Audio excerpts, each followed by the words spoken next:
Mesdames, Messieurs les journalistes, nous allons commencer notre conférence de presse.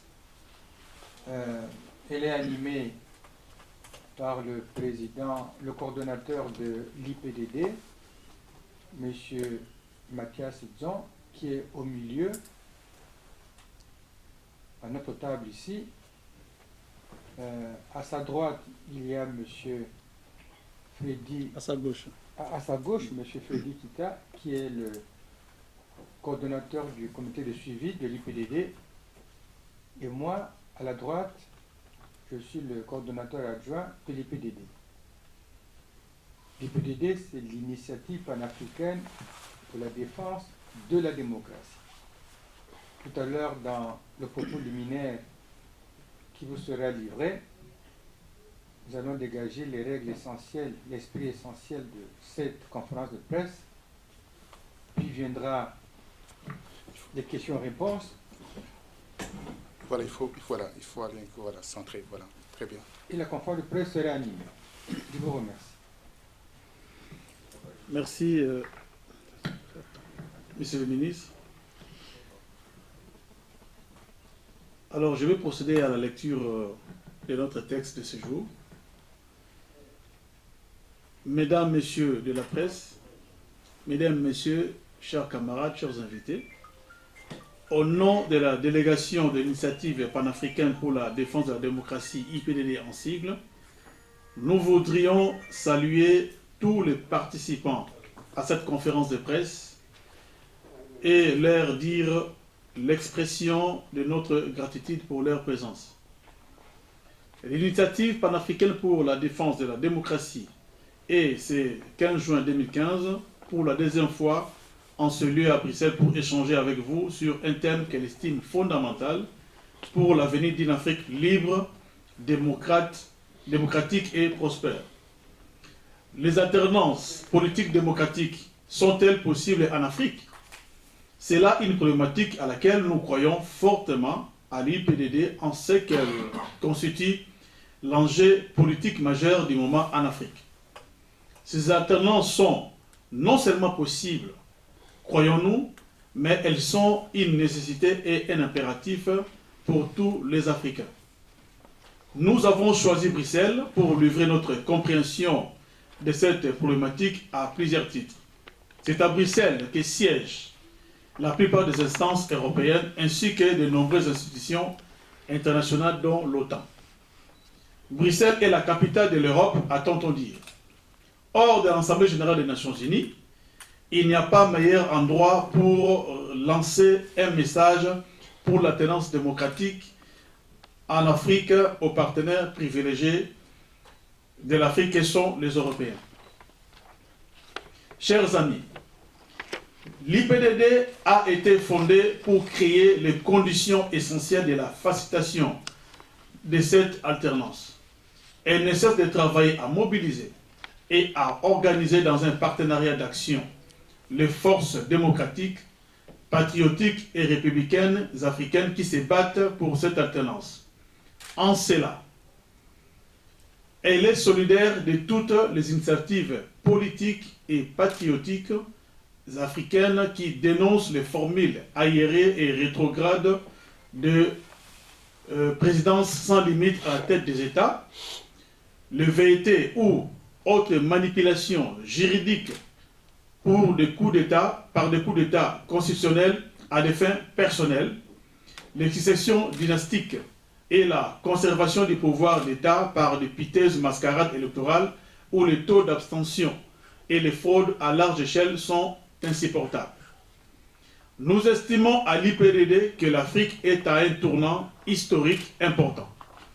La contradiction aujourd'hui dans l'ensemble des pays africains est celle qui oppose les républicains qui se battent pour l'alternance démocratique et ceux qui veulent conserver le pouvoir pour eux-mêmes, leurs clans et leurs alliés qu'ils assujettissent. Les populations africaines expriment un désir profond et sincère de l'alternance démocratique. Au nom de la liberté et de la démocratie, il est fondamental qu'il leur soit laissé la liberté de choisir de façon délibérée et responsables de leurs dirigeants, surtout le président de la République, personnalité sur laquelle repose le destin de leur pays. L'alternance démocratique passe par cette voie. Au centre d'elle se trouve la question électorale, parce que seules les élections libres et transparentes peuvent garantir une alternance démocratique. Voilà pourquoi nous condamnons le coup de force contre la Constitution et les accords d'Arusha pour la paix et la réconciliation au Burundi, qui disposent que nul ne peut exercer plus de 2 mandats présidentiels. Le peuple burundais opposé à ces coups de force depuis le 26 avril 2015 subit une répression sanglante et aveugle du pouvoir de Bujumbura. Pour arrêter ces drames, chers amis, il est donc urgent que la communauté internationale prenne des sanctions contre Pierre Nkurunziza, son gouvernement et toute sa galaxie. Mesdames et messieurs, chers camarades, chers invités, l'IPDD vous réitère sa gratitude pour votre présence à cette conférence de presse.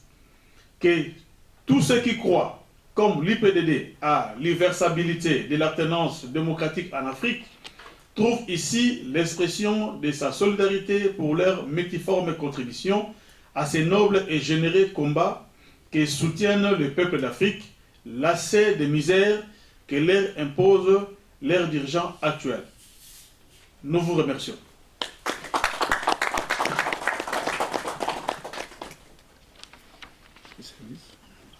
Bon, voilà, chers amis, ce que nous avions à livrer ce matin, un thème qui est un thème d'actualité. Les alternances politiques en Afrique sont-elles possibles? Nous avons répondu oui. Pourquoi? L'Afrique, la plupart des pays sont indépendants depuis une 50aine d'années. Mais depuis, on voit pratiquement les mêmes têtes. Soit qui sont arrivés par coup d'état militaire, soit par des ruses électorales. Et ces gens, quand ils y sont, ils disent « nous y sommes, nous restons ». Ils ne veulent plus partir. Or, l'Afrique piétine. L'Afrique vote dans une crise difficile. Et pourtant, continent d'avenir est très riche. L'Afrique a besoin de se développer. Et pour se développer, il faut que le jeu politique soit un jeu politique normal. Or, de nos jours, le jeu politique normal repose sur l'alternance. L'alternance, ce n'est pas une succession d'hommes à la tête des États. L'alternance est une succession de politiques et d'hommes chargés d'appliquer. On change de système politique et les hommes qui sont chargés de l'appliquer, c'est-à-dire nous aurons en face de nous des gens qui sont porteurs d'un projet politique différent de celui qui a régné jusque-là. Parce que très souvent en Afrique, on confond. On dit, ah, ces gens-là veulent simplement arriver au pouvoir pour bouffer, comme on dit. Ils viennent chercher de l'argent et tout. Non, nous, notre combat est tout à fait différent de celui-là. Le nôtre, c'est pour faire en sorte que l'Afrique également rentre dans l'ordre des choses aujourd'hui. L'ordre des choses, c'est quoi? C'est la marche de la démocratie, d'aller vers le progrès et que l'Afrique devienne prospère, non seulement à travers ses pays, mais à travers ses habitants. Aujourd'hui, c'est la désolation, c'est la misère. Regardez, nous sommes aujourd'hui le 15, les chefs d'État sont réunis en Afrique du Sud dans un sommet. C'est un sommet de misère et de quoi ils vont traiter? Pour perpétuer la misère en Afrique, pour perpétrer l'arbitraire, pour perpétrer la violation permanente des droits humains.